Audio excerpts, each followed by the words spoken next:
तो भाई लोग, पिछले एनिमे क्विज में मैं इस भाई को शाउट आउट देना भूल गया था, जिसकी वजह से मैं माफी मांगना चाहता हूँ।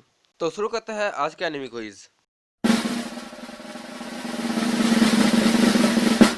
तो पिछले एनिमे क्विज का सवाल था कि ये कैरेक्टर कौन से एनिमे से बिलोंग करता है, और इसका सही आंसर है नोरागामी। और बता दूं कि इस कैरेक्टर का नाम है हियोरी।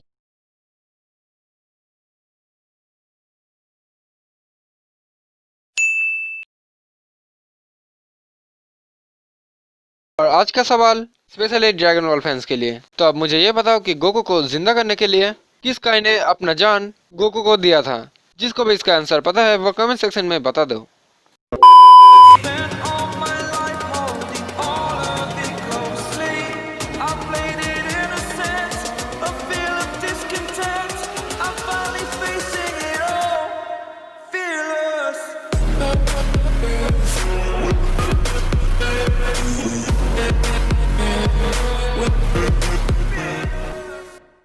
कोनिचिवा भाई लोग, तो कैसे हो तुम लोग। तो यार आज हम डीमन स्लेयर के एपिसोड 24 को देखने वाले हैं। पर इससे पहले अगर तुमने इसके कोई भी पिछले एपिसोड नहीं देखे हैं वो पहले देख लो, और फिर एपिसोड 24 को कंटिन्यू करना। और जिन्होंने देख लिया है, एंजॉय। कहानी की शुरुआत होता है रेन गोकू से। वो हेडक्वार्टर छोड़ के कहीं पे जा रहा था। शिनोबु उससे पूछते हैं कि रेन गोकू कहाँ जा रहा है। जवाब में रेन गोकू बोलता है कि उसके नए मिशन पर, क्योंकि उसको एक नए डीमन के बारे में जानकारी मिला है और जो भी स्लेयर्स उनसे लड़ने गए वो सभी मारे गए। ये सुन के शिनोबु बोलती है, तो शायद वो 12 किस्म का मेंबर हो सकता है। हाँ शायद ये कोई अपर रैंक्स में से है। ये मिशन तो मुश्किल हो सकता है, पर तुम जा रहे हो रेनगोकू, तो चिंता की कोई भी बात नहीं है। वैसे मुझे एक बात बताओ, तुमने उस एजबज वाले बच्चे को अपने पास क्यों रखा। तुमने कहा था कि तुम उसको तोसुंगोकू के लिए शामिल करने वाले हो, पर शायद ये पूरा सच नहीं है ना। वो तुम चिंता मत करो, मैं उसे खा नहीं जाऊंगी। हाँ मुझे ये बात पता है। ये बोल के रेन गोकू वहाँ से हंसते हंसते चला जाता है। इसके बाद हम जिनोत्सु को देखते हैं। एओई आई है जिनोत्सु को दवाई पिलाने, पर जिनोत्सु ये दवाई नहीं पीना चाहता क्योंकि ये दवाई बहुत ही कड़वी है। जिसके बाद एओई तानजीरो को उसका दवाई देता है और तानजीरो बड़े ही आसानी से उस दवाई को पी लेता है। ये देख के जिनोत्सु चिल्लाने लगता है। वो बोलता है कि तानजीरो ने इतने आसानी से दवाई कैसे पी ली, शायद उसका दवाई अलग है। तानजीरो जिनोत्सु को शांत करने की कोशिश करता है और एओई जिनोत्सु को फिर से दवाई पिलाने की कोशिश करती है। तभी वहाँ पे मुराटा आ जाता है। वो देखने आया है कि तानजीरो कैसा है। जिसके बाद तानजीरो और मुराटा बैठ के बातें करने लगते हैं। मुराटा बोलता है कि वो मरते मरते बचा। तानजीरो भी माउंट नाटागो में अपना सारा किस्सा मुराटा को बता देता है। जिसके बाद मुराटा इनोसुके के बारे में पूछता है। तानजीरो बोलता है कि उसके साथ बहुत बुरा हुआ, इसलिए अच्छा यही होगा कि इनोसुके को वो लोग अकेला छोड़ दे। जिसके बाद जिनोत्सु तानजीरो से मुराटा के बारे में पूछता है क्योंकि वो माउंट नाटागो में मुराटा से नहीं मिला था। अब तानजीरो जिनोत्सु को बोलता है कि वो मुराटा से कैसे मिला। इसके बाद मुराटा जिनोत्सु से पूछता है कि उसका हाथ पैर इतना छोटा कैसे हो गया, और जिनोत्सु इसका कारण मुराटा को बता देता है कि कैसे उसको एक स्पाइडर ने काटा जिसकी वजह से उसका हाथ पैर छोटा हो गया। तभी एओई दवाई लेके आ जाता है और बोलता है कि जिनोत्सु को सबसे ज्यादा चोट लगा है, इसलिए उसको दवाई पीना चाहिए। और जिनोत्सु डर के मारे तानजीरो के पीछे आ जाता है। तभी मुराटा तानजीरो को बोलता है कि सभी हसीरास ने उसको बुलाया था माउंट नाटागो में जो कुछ भी हुआ उसका रिपोर्ट देने के लिए। और रिपोर्ट देने के बाद मुराटा को बहुत डांटा गया। सभी हसीरास के द्वारा उसकी इंसल्ट की गई क्योंकि सभी हसीरास का ये मानना था कि उसका टीम बहुत ही कमजोर था और मुराटा बिल्कुल भी ताकतवर नहीं है। जिसके बाद मुराटा बोलता है कि उसको हसीरास डरावने लगते हैं। जब मुराटा ये सब बोल रहा था तभी अचानक लेडी शिनोबु उसके पीछे आ जाती है। हेलो, तुम लोग आप कैसे हो। हसीरा, लेडी शिनोबु। हेलो, कैसे हो तुम। मैं अच्छा हूँ, ठीक है अब मैं चलता हूँ, अलविदा। ठीक है, अलविदा। मुराटा के जाने के बाद लेडी शिनोबु तानजीरो से पूछती है कि वो लोग अब कैसे हैं, और तानजीरो बोलता है कि वो लोग पहले से ठीक है। ये सुन के लेडी शिनोबु बोलती है, ठीक है, तब क्यों ना तुम लोगों की रिहेबिलिटेशन ट्रेनिंग शुरू किया जाए। Rehabilitation training. 2 हफ्ते बीत चुका है। तानजीरो और इनोसुके की ट्रेनिंग आज से शुरू हो चुका है। जिनोत्सु का ट्रेनिंग कल से शुरू होगा क्योंकि वो अभी तक पूरी तरीके से ठीक नहीं हुआ है। जिनोत्सु बोलता है कि लेडी शिनोबु की आवाज़ बहुत ही अनोखी है और वो किसी अप्सरा से कम भी नहीं है। अभी तानजीरो और इनोसुके अपना ट्रेनिंग खत्म करके आ जाता है। ट्रेनिंग के बाद उनकी हालत कुछ ठीक नहीं था। जिनोत्सु पूछता है कि उन लोगों को क्या हुआ, पर तानजीरो और इनोसुके बोलता है कि उसको उनकी चिंता करने की कोई जरूरत नहीं है और वो दोनों आके बेड पे लेट जाते हैं। जिनुत्सु उन दोनों की हालत देख के डर जाता है कि कल से उसका ट्रेनिंग भी शुरू हो जाएगा। अगले दिन तानजीरो, जिनुत्सु और इनोसुके ट्रेनिंग रूम में जा रहे थे। तानजीरो और इनोसुके इन दोनों की हालत बहुत ही खराब है और जिनुत्सु डरा हुआ है और फाइनली वो लोग ट्रेनिंग रूम में आ ही जाते हैं। जिनुत्सु पहली बार ट्रेनिंग रूम में आया है, इसलिए एओई जिनुत्सु को कैसा ट्रेनिंग होगा ये समझाती है। वो जिनुत्सु को बोलती है, सुनो जिनुत्सु, तुम पहली बार आए हो, इसलिए मैं तुमको सब कुछ ट्रेनिंग के बारे में बता देना चाहती हूँ। पहले तुम्हारी बॉडी का मसाज होगा। उस बिस्तर पे सोने के बाद वो लोग तुम्हारी एक्सरसाइज करेगी। उसके बाद रिफ्लेक्स ट्रेनिंग, इसको तुम कप गेम्स भी बोल सकते हो। तुम्हें अपने विरोधी के ऊपर वो कड़वी दवाई फेंकना होगा। जो सबसे पहले दवाई फेंकेगा वो जीत जाएगा और जब तुम्हारा विरोधी कप उठाने जाएगा तब तुम उसके हाथ को रोक भी सकते हो। जिसके बाद होगा फुल बॉडी ट्रेनिंग, ये आखिरी ट्रेनिंग होगा। इसको तुम टैग गेम भी बोल सकते हो। तुम्हें अपने विरोधी को पकड़ना होगा। मैं और कनाव तुम लोगों की विरोधी रहेंगे। ये सुन के जिनुत्सु बोलता है, क्या मैं कुछ पूछ सकता हूँ? क्या हुआ जिनुत्सु, क्या तुम्हें कुछ समझ नहीं आया? नहीं, वो बात नहीं है। तानजीरो, इनोसुके, चलो बाहर चले, मुझे तुम दोनों से कुछ बात करना है। तानजीरो और इनोसुके जाने से मना कर देता है। मुंह बंद करो और मेरे साथ आओ। ये सुन के तानजीरो और इनोसुके डर जाते हैं और जिनुत्सु उन दोनों को खींच के बाहर ले जाता है। बाहर आने के बाद जिनुत्सु इन दोनों को बोलता है, सीधे खड़े रहो, मैंने कहा सीधे खड़े रहो कमीनो। तुमने क्या कहा गधे? जिनुत्सु ये सुन के इनोसुके को एक जोरदार पंच मारता है और इनोसुके जोर से दीवार से जाके टकराता है। जिनुत्सु ये तुम क्या कर रहे हो? इनोसुके से माफी मांगो अभी। जिनुत्सु अभी बहुत ही गुस्से में है। माफी मांगू? और मैं? तुम दोनों मुझसे माफी मांगो। अभी क्या अभी माफी मांगो मुझसे? तुम लोग बस लड़कियों के साथ मजे कर रहे थे, पर तुम लोग कल ऐसी शक्ल क्यों बना रहे थे जैसे कि तुम लोग नरक में हो, जबकि तुम लोग स्वर्ग में थे। ये तुम क्या बोल रहे हो जिनुत्सु? क्या तुम पागल हो गए हो? चुप कर, दोस्ती का नाटक करने वाला बेवकूफ। मुंह बंद कर और सुन। जब वो लड़कियां तुम्हारी मसाज करती है, वो लोग तुम्हारी सारी शरीर को छूती है।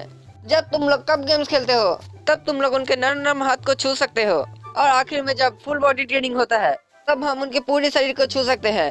लड़कियों के पास 2 गुब्बारे, 2 जांग और 1 पीठ होता है और जब वो लोग पास से गुजरती है तब कितनी अच्छी महक आती है। ये कोई ट्रेनिंग नहीं है, जन्नत है, जन्नत। ये तुम क्या बोल रहे हो बेवकूफ? अपने से छोटी उम्र से लड़कियों से हारना, ये बहुत ही शर्म की बात है। ओ जंगली सुअर कहीं के, तुम्हें तो लड़कियों के बारे में कुछ भी नहीं पता होगा। तुम पहाड़ी में जो बड़े हुए हो, तुम्हें क्या पता होगा लड़कियों के बारे में? मैं बहुत ही छोटी लड़कियों के ऊपर पैर रख के चल चुका हूँ, समझा? बस इसीलिए तो तुम्हें लड़कियां नहीं मिलती और कभी भी नहीं मिलेगी।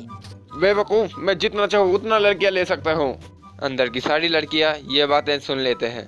जिनुत्सु सबसे पहले ट्रेनिंग के लिए आता है, पर ये सभी लड़कियाँ जिनुत्सु को देख के खुश नहीं होती। पहले ये तीनों छोटी लड़कियाँ जिनुत्सु की बॉडी मसाज ट्रेनिंग देता है और जिनुत्सु को इसमें बहुत मजा आता है। ये देख के तानजीरो और इनोसुके हैरान रह जाते हैं कि जिस ट्रेनिंग में उनको इतना दर्द होता था कि वो लोग रोने लगते थे, उसी ट्रेनिंग में जिनुत्सु को मजा आ रहा था। जिसके बाद कप गेम शुरू होता है। जिनुत्सु की विरोधी होता है एओई। जिनुत्सु बड़े आसानी से एओई के हाथ को रोक देता है और बोलता है, मैं ये कड़वी दवाई किसी लड़की के ऊपर नहीं फेंक सकता। ये सुन के एओई का रिएक्शन कुछ ऐसा हो जाता है। जिसके बाद फुल बॉडी ट्रेनिंग होता है। जिनुत्सु बिजली की रफ्तार से एओई को पकड़ लेता है, पर गलत जगह पकड़ने की वजह से उसको मार पड़ती है। ये देख के इनोसुके भी जोश में आ जाता है और वो भी एओई को कप गेम्स और फुल बॉडी ट्रेनिंग में हरा देता है। तानजीरो ये देख के बोलता है, मैं ही अकेला हर बार हार रहा हूँ, कितनी शर्म की बात है। पर जिनुत्सु और इनोसुके कनाव को एक भी बार हरा नहीं पाता। लगातार 5 दिन तानजीरो, जिनुत्सु और इनोसुके की ट्रेनिंग कनाव के साथ होता है, पर उन तीनों में से एक भी बार कोई कनाव को हरा नहीं पाता, किसी भी गेम में नहीं। इसकी वजह से इनोसुके और जिनुत्सु परेशान हो जाते हैं और वो लोग अब ट्रेनिंग छोड़ के चले जाते हैं। पर तानजीरो नहीं जाता, वो अपना ट्रेनिंग जारी रखता है। ट्रेनिंग खत्म होने के बाद तानजीरो जब अपने कमरे में जाने लगता है, वो समझ नहीं पाता कि वो कनाव को एक बार भी क्यों हरा नहीं पाता। तानजीरो कनाव की फुर्ती देख के हैरान है और उसने महसूस किया है कि कनाव का महक किसी हसीरा जैसा है, पर वो समझ नहीं पाता कि अपना 100% देने के बाद भी वो अभी तक एक बार भी क्यों कनाव को हरा नहीं पाया। तभी वहाँ पे वो 3 लड़कियाँ आ जाती हैं। ये तीनों लड़कियाँ तानजीरो को मास्टर तानजीरो कह के पुकारती हैं। जिसके बाद ये तीनों लड़कियाँ तानजीरो से पूछती हैं कि क्या तानजीरो अपने टोटल कॉन्सेंट्रेशन ब्रीथिंग टेक्निक को हमेशा, यानी कि दिन, दोपहर, रात और सोने के समय भी यूज कर सकता है। तानजीरो ये सुन के हैरान रह जाता है उसे पता ही नहीं था कि कोई अपने ब्रीथिंग टेक्निक को हमेशा यूज कर सकता है। वो इन तीनों लड़कियों को बोलता है कि वो ऐसा नहीं कर सकता। तब ये तीनों लड़कियां बोलती है कि सभी हसीराज अपने ब्रीथिंग टेक्निक को हमेशा इस्तेमाल करना जानते हैं और साथ ही साथ मिस कनाओ भी अपने ब्रीथिंग टेक्निक को हमेशा इस्तेमाल कर सकती है। तानजीरो ये सुनकर डिसाइड करता है कि वो आपसे अपने ब्रीथिंग टेक्निक को इम्प्रूव करने के लिए और भी जोरदार ट्रेनिंग करेगा। अगली सुबह तानजीरो जिनुत्सु और इनोसुके को फिर से ट्रेनिंग के लिए बुलाता है, पर वो दोनों नहीं आता। इसलिए तानजीरो अकेले ही ट्रेनिंग करने जाता है। ट्रेनिंग खत्म होने के बाद तानजीरो अपने ब्रीथिंग टेक्निक को इम्प्रूव करने के लिए फिर से ट्रेनिंग करता है। जैसे ही वो अपने ब्रीथिंग को बढ़ाने जाता है, उसका बैंड बज जाता है। वो समझ जाता है कि ये उतना आसान नहीं होने वाला। फिर वो डिसाइड करता है कि पहले वो अपने लंग्स की कैपेसिटी बढ़ाएगा और फिर अपने ब्रीथिंग टेक्निक को इम्प्रूव करेगा। तभी ये तीनों लड़के तानजीरो के पास खाना लेके आते हैं और साथ ही साथ ये लोग मटके का 2 बोतल भी लाते हैं। तानजीरो देखता है कि ये मटके का बोतल साधारण बोतल से बहुत ही सख्त है। ये तीनों लड़कियां बोलती है कि मिस का नाम इन बोतल्स को फूंक मार के ही तोड़ देता है। तानजीरो ये सुनकर मन ही मन बोलता है, वो दुबली पतली लड़की इतने सख्त बोतल को अपने फूंक मार के तोड़ देता है।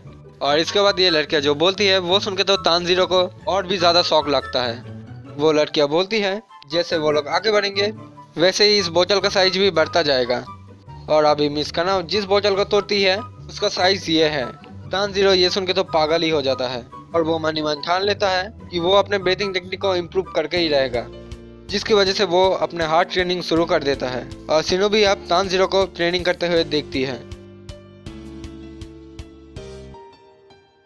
15 दिन बाद हम तानजीरो को उसी घर के छत के ऊपर मेडिटेट करते हुए देखते हैं। वो महसूस कर सकता है कि उसका लंग्स का कैपेसिटी पहले से बढ़ चुका है। तानजीरो अब बोलता है, धीरे से लंबी सांस लो और हवा को अपने उंगली के द्वारा छोड़ दो। तभी तानजीरो के ख्वाब में मिस्टर उरकोजाकी आते हैं और वो आदमी भी आता है जिसने तानजीरो का तलवार बनाया था। वो आदमी तानजीरो के ख्वाब में तानजीरो को बोलता है, वो आदमी गुस्सा है कि तानजीरो ने उसका बनाया गया तलवार तोड़ दिया। तानजीरो इस बात के लिए उससे माफी मांगता है, जिसके बाद वो बोलता है, अरे नहीं, मुझे तो कॉन्सेंट्रेट करना होगा, पूरा ध्यान इस पर लगाओ। तभी तानजीरो को कोई बुलाता है और तानजीरो देखता है कि उसको शिनोबू बुला रही थी। मुझे माफ कर दीजिएगा, मैंने ध्यान नहीं दिया था कि आप बुला रही हो। वैसे तुम काफी मेहनत कर रहे हो तानजीरो, जबकि तुम्हारे दोस्त घूम रहे हैं। ऐसी बात नहीं है, जब मैं सीख जाऊंगा मैं उनको भी सिखा दूंगा। क्या बात है तानजीरो, तुम्हारा दिल तो बहुत साफ है। नहीं, वो बात तो नहीं है। वैसे मैं आपसे पूछ सकता हूँ कि आपने हम लोगों को यहाँ पे क्यों लाया? तुम लोग बहुत जख्मी हो गए थे और नेजुको के बारे में सबको पता भी चल गया था, पर मेरी असली वजह थी मेरे सपने को तुम पर सौंपना। आपका सपना? हाँ, डीमन से दोस्ती करने का सपना। मुझे यकीन है तानजीरो कि तुम ये कर सकते हो। तभी तानजीरो शिनोबू के महक को महसूस करता है। क्या आप गुस्सा हो? कुछ कारणों से आप गुस्सा हो, पर ऊपर से आप तो हमेशा हंसती रहती हो ना? तुमने सही कहा तानजीरो, मैं गुस्सा हूँ। मैं हमेशा गुस्से में ही रहती हूँ। जब से मेरी बड़ी बहन एक डीमन की वजह से मारी गई, तब से मैं गुस्सा हूँ। जब भी मैं सुनती हूँ कि किसी डीमन ने किसी को मार दिया है या फिर खा लिया है और उसका परिवार उस वजह से बहुत रोता है, तब मेरे अंदर का गुस्सा और भी ज्यादा बढ़ जाता है। और मुझे यकीन है कि सभी हसीराज भी ये चीज महसूस करते होंगे। वैसे सभी ने नेजुको को देखा कि वो कैसे किसी इंसान के ऊपर हमला नहीं करती, और सभी ने यह कबूल भी कर लिया और अब कोई भी मास्टर के विरुद्ध नहीं जाएगा। इसलिए मुझे नहीं लगता कि नेजुको के ऊपर और कोई हाथ उठाएगा। तुम्हें पता है तानजीरो, मेरी बड़ी बहन एक साफ दिल की इंसान थी। उसके दिल में भी डीमंस के प्रति दया था, बिल्कुल तुम्हारी तरह। और मैं ये कभी भी समझ नहीं पाई कि वो ऐसा क्यों थी। जो डीमंस इंसानों को मारते हैं उनके प्रति दया कैसे आ सकता है? पर मैं भी उसका बहन हूँ, इसलिए मुझे भी ये जारी रखना होगा। वो जब अपनी आखिरी सांस ले रही थी तब उसने मुझे बताया कि वो मुझसे बहुत प्यार करती है। डीमंस झूठ बोलने के अलावा कुछ भी नहीं करते। अपने आप को बचाने के लिए वो झूठ बोलते हैं और इंसानों को मारते हैं। पर फिर भी अगर कोई ऐसा रास्ता हो जिसे उन्हें और मारना ना पड़े और चारों तरफ फिर से शांति आ जाए, तो मैं आखिरी सांस तक उसकी कोशिश करूंगी। पर अब तुम यहाँ पे आ गए हो तानजीरो, तो अब मुझे इस बात का कोई भी चिंता नहीं है। मुझे यकीन है कि तुम ये कर पाओगे। और तानजीरो, प्लीज नेजुको को आखिरी तक बचाने का रास्ता खोजो। ये बोल के शिनोबू जाती है। वैसे तुम्हारी ब्रीदिंग टेक्निक में बदलाव आ चुका है। ये बोल के शिनोबू वहाँ से चली जाती है। शिनोबू के जाने के बाद तानजीरो मन ही मन बोलता है, मैं मेहनत करूंगा। माँ, हनाको, ताकेयो, शिगिरू, रोकुता, मैं वादा करता हूँ मैं नेजुको को इंसान बना कर ही रहूंगा। और तानजीरो के इसी शब्द के साथ ये एपिसोड खत्म हो जाता है। तो ये था एपिसोड 24 की पूरी कहानी। अब अगर तुम्हें ये वीडियो अच्छा लगा तो इस वीडियो को लाइक करो, इस वीडियो के बारे में अपना ओपिनियन मुझे कमेंट सेक्शन में बताओ, और चाहो तो इस वीडियो को शेयर भी कर सकते हो। और अगर चैनल पे नए हो तो चैनल को सब्सक्राइब करके घंटे को ऑल पे सेट कर दो। तो फाइनली आज के इस वीडियो को यही पेंड करते हैं। आरा आरा सायोनारा।